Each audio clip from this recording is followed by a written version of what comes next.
완벽한 내란 청산과 국민의 민생 문제에 집중하는 국정감사가 될 수 있도록 최선을 다하겠습니다. 10개월 전 윤석열 일당의 12.3 비상계엄 내란 사태가 발생했습니다. 헌법을 파기하고 민주주의를 말살하려는 역사적 폭거였습니다.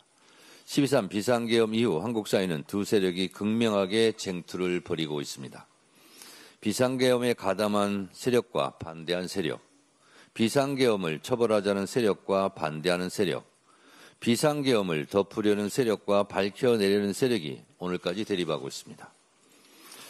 윤석열을 국회에서 탄핵한 세력과 탄핵에 반대한 세력, 윤석열을 헌법재판소에서 파면한 세력과 파면에 반대한 세력, 윤석열을 단죄하려는 세력과 윤어게인을 외치는 세력, 대선에서 윤석열 비상계엄 정권을 연장하려는 세력과 윤석열 정권을 심판하려는 세력이 끊임없이 대결해 왔습니다. 이는 단순한 세력과 세력의 대결로 보이지만 결국 헌법과 반헌법, 민주주의와 반민주주의, 역사와 반역사, 정의와 불의의 대결이었습니다. 끝내 헌법과 민주주의가 승리하고 이재명 정부가 출범했습니다. 그러나 반역사적 책동도 멈추지 않고 준동을 계속하고 있습니다. 진실은 더디지만 결국 그 얼굴을 드러냅니다. 오늘 박성재 지시 뒤 계엄 체포 3,600명 수용 가능, 삭제 문건 복구라는 제목의 한겨레신문 단독 보도가 있었습니다. 노상원 수첩에 수많은 사람들을 수거, 살상한다는 충격적인 사실에 비하면 아무것도 아닌 것처럼 보여도 계엄이 성공했다면 무고한 수많은 사람들이 감옥에 갔을 것이라는 사실은 분명해 보입니다. 비상계엄의 범죄자들은 망각의 강이 흘러가기만 기다릴 것입니다. 범죄에 대한 기억이 흐릿해지고 계엄과 단죄에 대한 필요증을 부채질할 것입니다. 그러나 오늘의 범죄를 처벌하지 않는다면 내일의 범죄에 용기를 주게 됩니다. 오늘의 범죄를 철저하게 단죄해야 하는 이유입니다. 그래서 이번 국감이 중요합니다. 내란의 잔재를 깨끗하게 청산하고 대한민국이 새 출발해야 합니다. 그 출발점이 이번 국정감사였으면 좋겠습니다.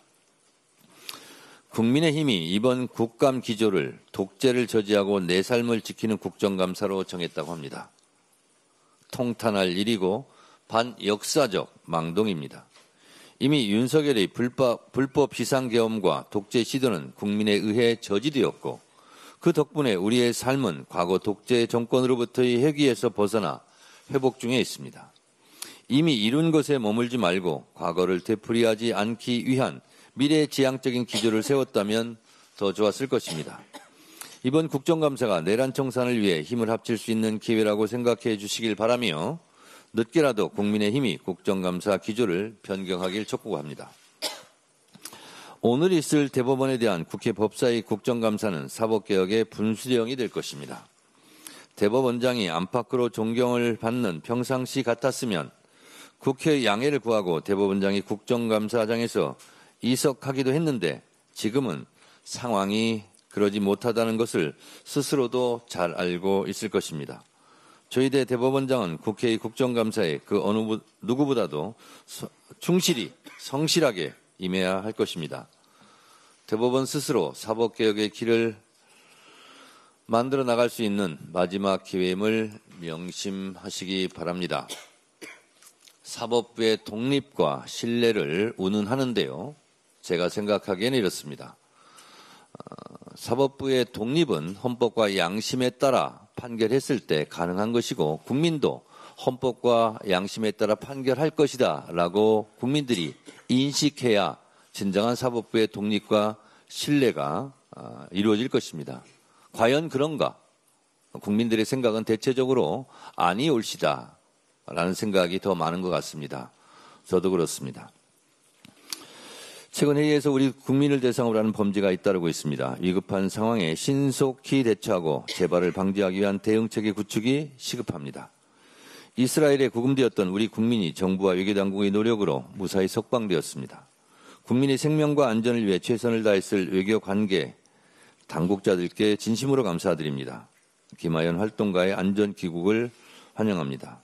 또 캄보디아 내 범죄 집단에 감금당했다가 구출된 한국인 2명의 경우에는 우리 당 박찬대 의원실의 신속한 구조 요청과 외교당국의 공조로 무사히 고국의 땅을 밟을 수 있었습니다. 천만다행입니다.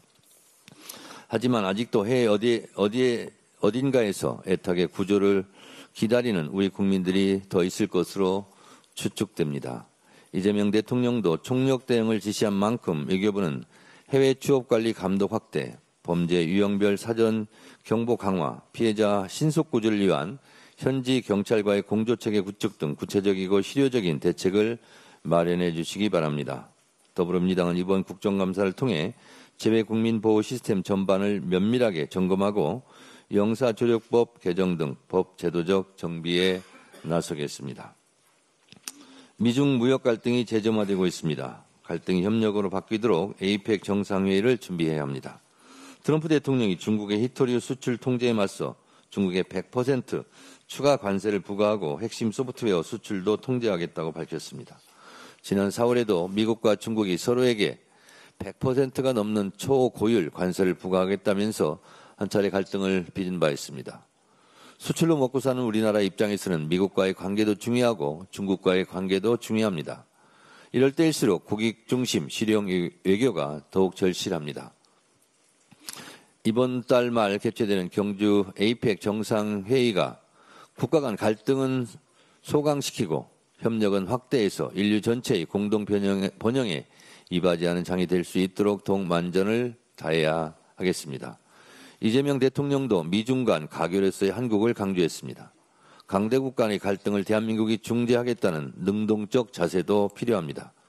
대한민국이 다사다난한 국제 정세 속에서 중재자의 역할을 다할 수 있도록 더불어민주당은 경주 에이펙 정상회의 성공적인 개최에 모든 노력을 다할 것입니다. 국정감사 이후 에이펙 기간 동안만이라도 국익을 위해 국회가 초당적으로 무정쟁 에이펙으로 협력을 할 것을 다시 한번 강조합니다. 감사합니다. 다음으로 김병기 원내대표